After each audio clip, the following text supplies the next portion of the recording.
පාටකුරුළු කතාවත් එක්ක එකතු වෙලා ඉන්න ඔයාලව ගොඩක් ආදරෙන් channel එකට පිළිගන්නවා. channel එකට යන්න කලින් කියනවා මේ channel එකේදී කරන්නේ කතාවකදී ඉදිරියේදී වෙන්න පුළුවන් කොටසක් ගැන අපි අනුමාන වශයෙන් ඔයාලට කරන නිර්මාණාත්මක ඉදිරිපත් කිරීමක් තමයි මේක. ඉතින් අපේ වීඩියෝස් වලට කැමති නම් ඔයාලට පුළුවන් අපේ channel එක subscribe කරලා අපිත් එක්ක එකතු වෙන්න. හරි අපි යමු අද වීඩියෝ එකට. ඉතින් අද අපි කතා කරන්නේ කෙල්සියයි නුරාන්ට බනින්නේ පොලිසියේදී කියන එක ගැන. දැන් ඉතින් නුරාන් කිව්ව විදියටම හැමදේම හොයලා බලන්න හදන්නේ. මොකද ඒ වෙලාව තියෙන හොරකම විශාල එකක්. ඉතින් මේ සිද්ධ වෙච්ච හොරකම කාගේ පිටින් දාන්නද හදන්නේ. ඉතින් ගොඩක් වෙලාවට කෙවින්ගේ පිටින් මේ හොරකම දාන්න තමයි නුරාන් ලෑස්ති වෙන්නේ.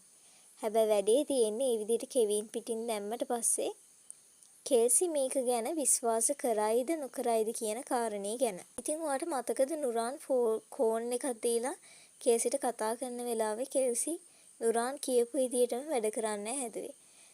හැබැයි මේකේ වෙන කතාවදී ඔයාලට මතකද කෙල්සිට එක තැනක් ආවා පුංචි සැකයක් හිතන. ඒ තමයි නුරාන් මීට කලින් අර චේන්ජස් වගේක් කරලා ඉල්ලපු ෆයර්ස් ටික තමයි දැන් නැති වෙලා තියෙන්නේ. මං හිතනවා ඇත්තටම කෙල්සි මේ කාරණේ ගැන හිතන්නේ නැතුව ඉන්න එකක්ම නෑ. ඒ වගේම තමයි කෙල්සි තමන්ගේ මල්ලිව මේ විදිහට සැක කරන්න සූදානම් වෙන එකක් නෑ කියලා මට අද කියන්න පුළුවන්. ඒ වුණත් අපි දන්නේ නෑ කෙල්සිගේ සිතුවිලි. මොකද මල්ලි ගෙදර ඉන්න කාලේ වගේ නෙමෙයි කෙල්සි දැන් තමන්ගේ මල්ලි ගැන හිතන්නේ. කෙල්සිට ඇත්තටම අමතක වෙච්ච දෙයක් තමයි මල්ලි කියන්නේ තමන්ගේ ගෙදර කෙනෙක්, නුරාන් කියන්නේ පිට ගෙදර කෙනෙක් කියලා. ඉතින් කෙල්සිට හිතෙන්නෙම මල්ලි තමන්ගේ දේවල් උදුර ගන්න හදන්නේ කියලා. ඉතින් මේ කියන තර්කෙත් එක්ක ඇත්තටම කෙල්සි ලොකු පීඩනයකින් ඉස්සරහට ඉඳීවි කියලා අපිට හිතන්න පුළුවන්. එයා එක පැත්තකින් හිතාවේ තමන්ගේ මල්ලිට මෙහෙම කරන්න තියෙන හැකියාව අඩුයි.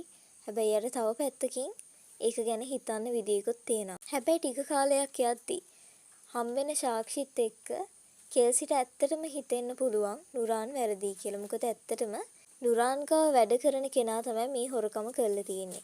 ඉතින් ඔයාලට මතක ඇති නිම්නාවිගේ සිද්ධියේදී මේ නිම්නාවි උස්සන්න පාවිච්චි කරපු කායක තමයි මේ වැඩේදීත් පාවිච්චි කරලා තියෙන්නේ. ඉතින් නිම්නාවිගේ රහස ගැන කෙවින් දැනටමත් දන්නවා. ඉතින් කෙවින්ට මේක ආරංචි වුණ ගමන්ම කෙවින් නම් දැනගන්නවා වැඩේ කරලා තියෙන නුරාන් කියලා. ඒ වගේම ඔෆිස් එකේ කට්ටියත් ගොඩාක් අය නුරාන්ව තමයි මේ දෙයට සැක කරන්නේ. කෙල්සිටම පස්සේ කාලෙකදී එයා කරපු මෝඩකම, ඒ කියන්නේ මෙන්න මේ වගේ කපටි මිනිහෙක්ට අහුවෙච්ච එක ගැන පසුතැවෙන්න වැඩි කාලයක් නෙමෙයි කියන එක ගැන මට නම් හිතෙනවා. දැන් නුරාන්ට ඕනේ මේ හොර ඔක්කොම කෙවින්ගේ පිටින් දාලා සල්ලි නුරාන් හොරකම් කරපු දේවල් ඔෆිස් එකෙන් යටපත් කරන්න. හැබැයි ඒ වුණාට එහෙම යටපත් කරන්න ඒකට හේතුව තමයි මේ වැඩේ වෙද්දී කෙවින්ගේ කකුල තුවාල වෙලා තියෙන්නේ. එයා රෝහල් ගත කරලා ඉන්න වෙනවා පුළුවන්. ඉතින් තමන්ගේ මල්ලි රෝහලේ ඉඳිද්දි මේ වගේ දෙයක් කරන්න බැරි බව කෙල්සි වටහා ගනීවි. ඊට පස්සේ කෙල්සි අනිවාර්යයෙන්ම පොලිසියත් එක්ක මේ ගැන හොයන්න පටන් ගනීවි. ඒකත් එක්කම කෙල්සි දැනගනී මෙන්න මේ දේ කරලා තියෙන්නේ නුරාන් කියලා.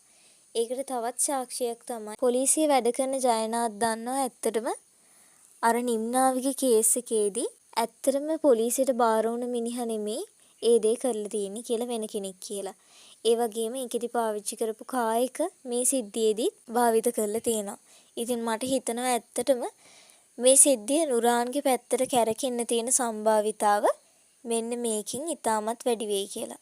ඉතින් ඔයාලට මොකද්ද හිතෙන්නේ මේ ගෙස් එක ගැන? ඉතින් ඔයාලට හිතෙන දේ කමෙන්ට් කරගෙන යන්න අමතක කරන්න එපා.